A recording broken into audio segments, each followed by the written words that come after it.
A Alemanha, depois da Primeira Guerra Mundial, ficou com a economia totalmente desgastada. A miséria, o descontentamento e as greves tomaram conta do país. Após um pequeno crescimento econômico, a depressão foi retomada com a crise internacional de 1929. É a partir daí que o Partido Nacional Socialista dos Trabalhadores Alemães, mais conhecido como Partido Nazista, começa a ganhar adeptos na burguesia alemã.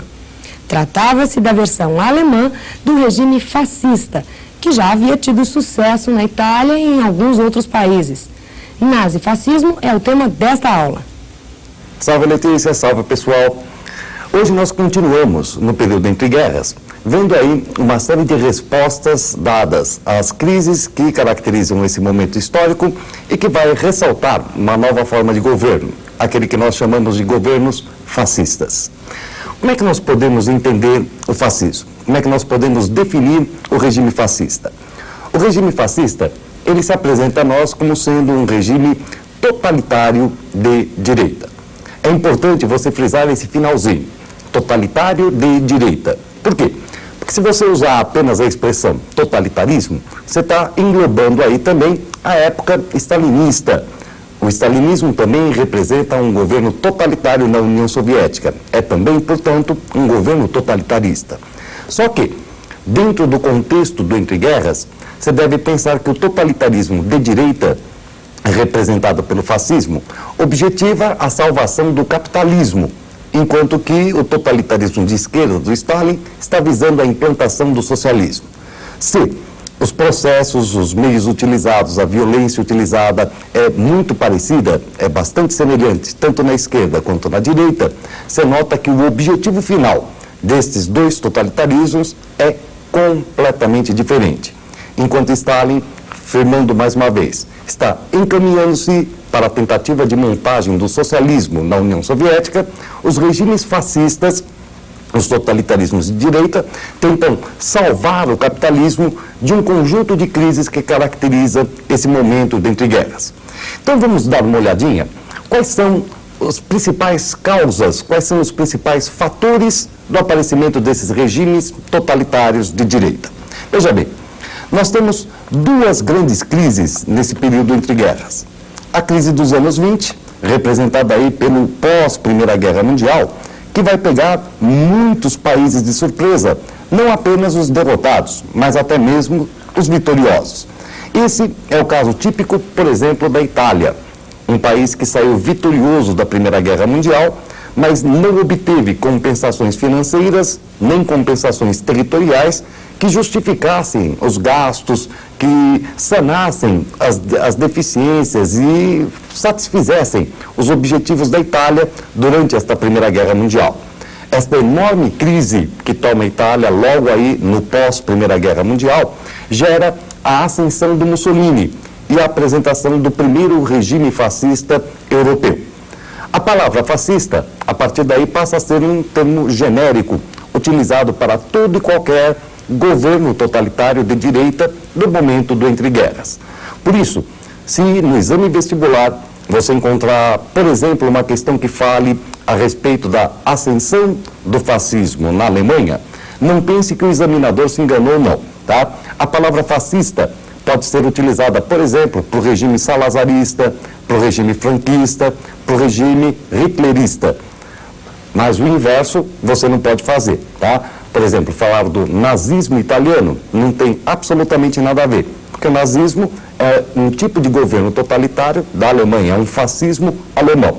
Apenas a palavra fascista é que passa a ser aí esse termo genérico para todo e qualquer governo totalitário de direita deste momento de entre guerras.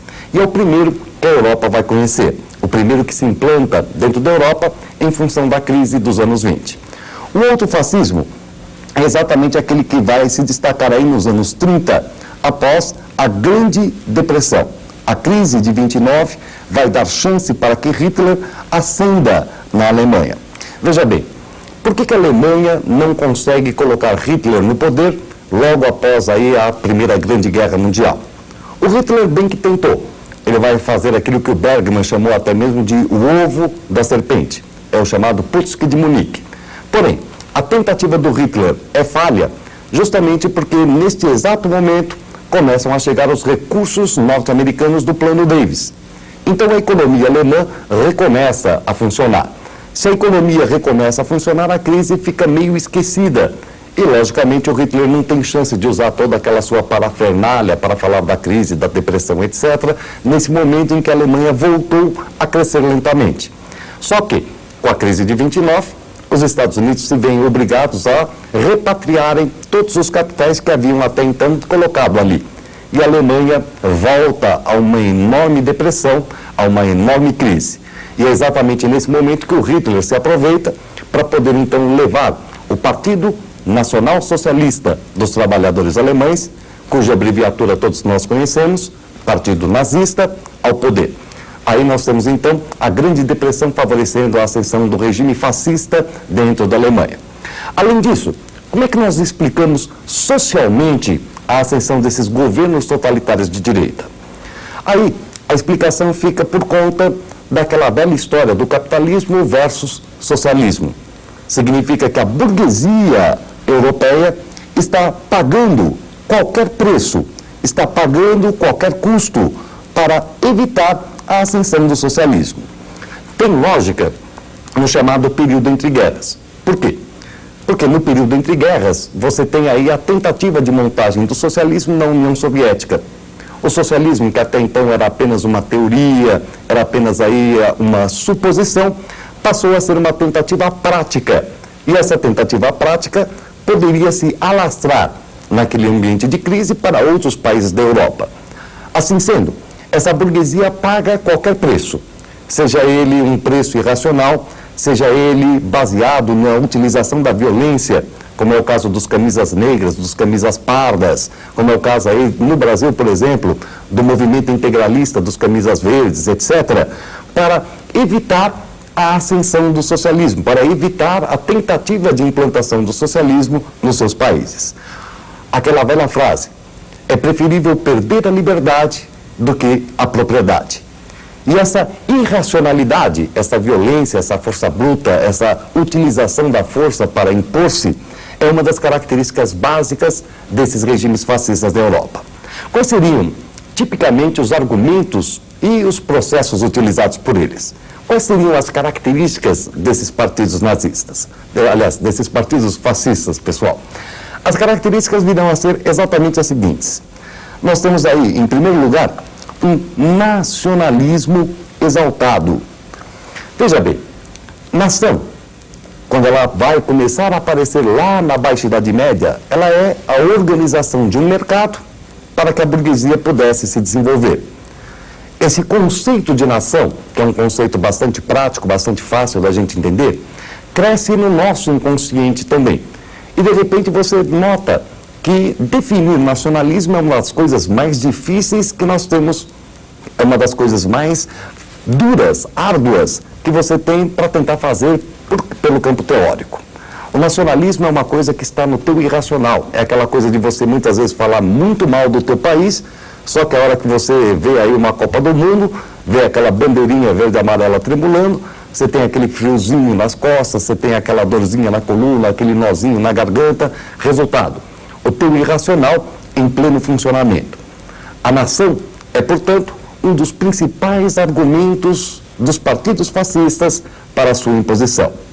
Além disso, nós temos também uma dupla bastante fácil de ser entendida, um antiliberalismo e um antissocialismo. Antiliberal, justamente porque se crê que as crises se devem exatamente aos governos, aquela multiplicidade de partidos e tudo mais. De repente, então, esse liberalismo gera o caos e não a ordem. Por isso mesmo, sejamos antiliberais. Imponemos uma só vontade.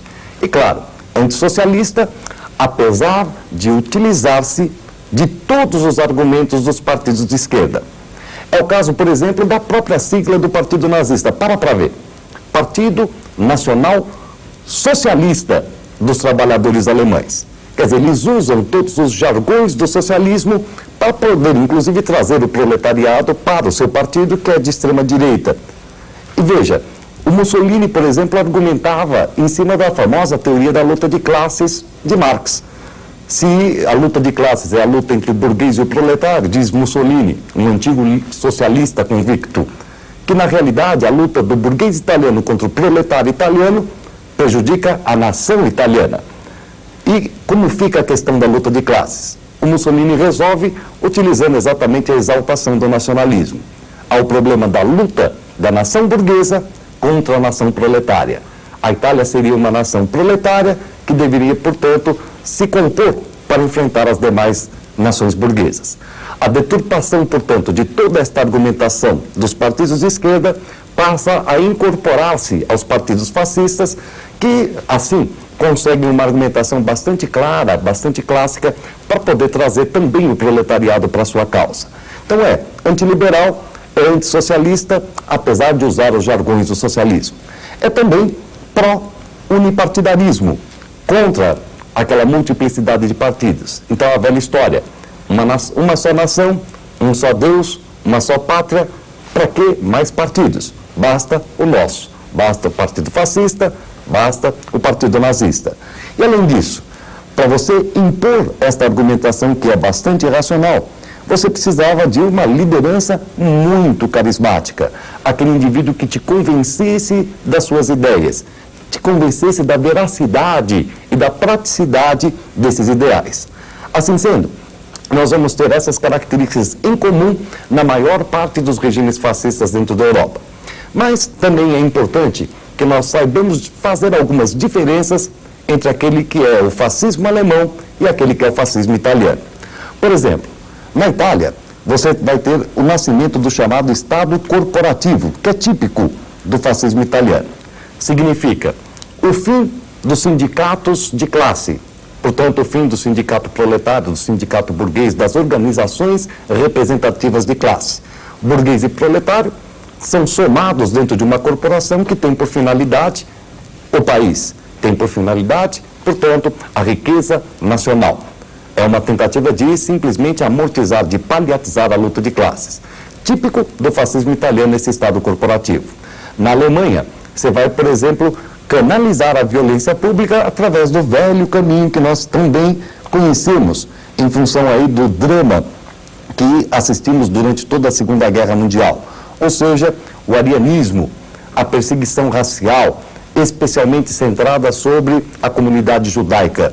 De repente, então, atirar-se a violência, essa violência da população, aquela agressividade da população contra os judeus, é uma forma de canalizar, é uma forma de conduzir aquela juventude perdida nesse processo de crise. O fascismo é, pois, uma resposta do capitalismo a esse conjunto de problemas pelo qual o mundo passa no período entre guerras. Foi apoiado muitas vezes por outros regimes e muitos fizeram vistas cegas a esses fascismos que ascendem dentro da Europa. Poucos sabiam, no entanto, que a fogueira estava para arder. E tentar controlá-la, e ao tentar controlá-la, nós vamos perceber que era tarde demais. Mas isso já é assunto para a nossa próxima aula. E agora é com você, Letícia.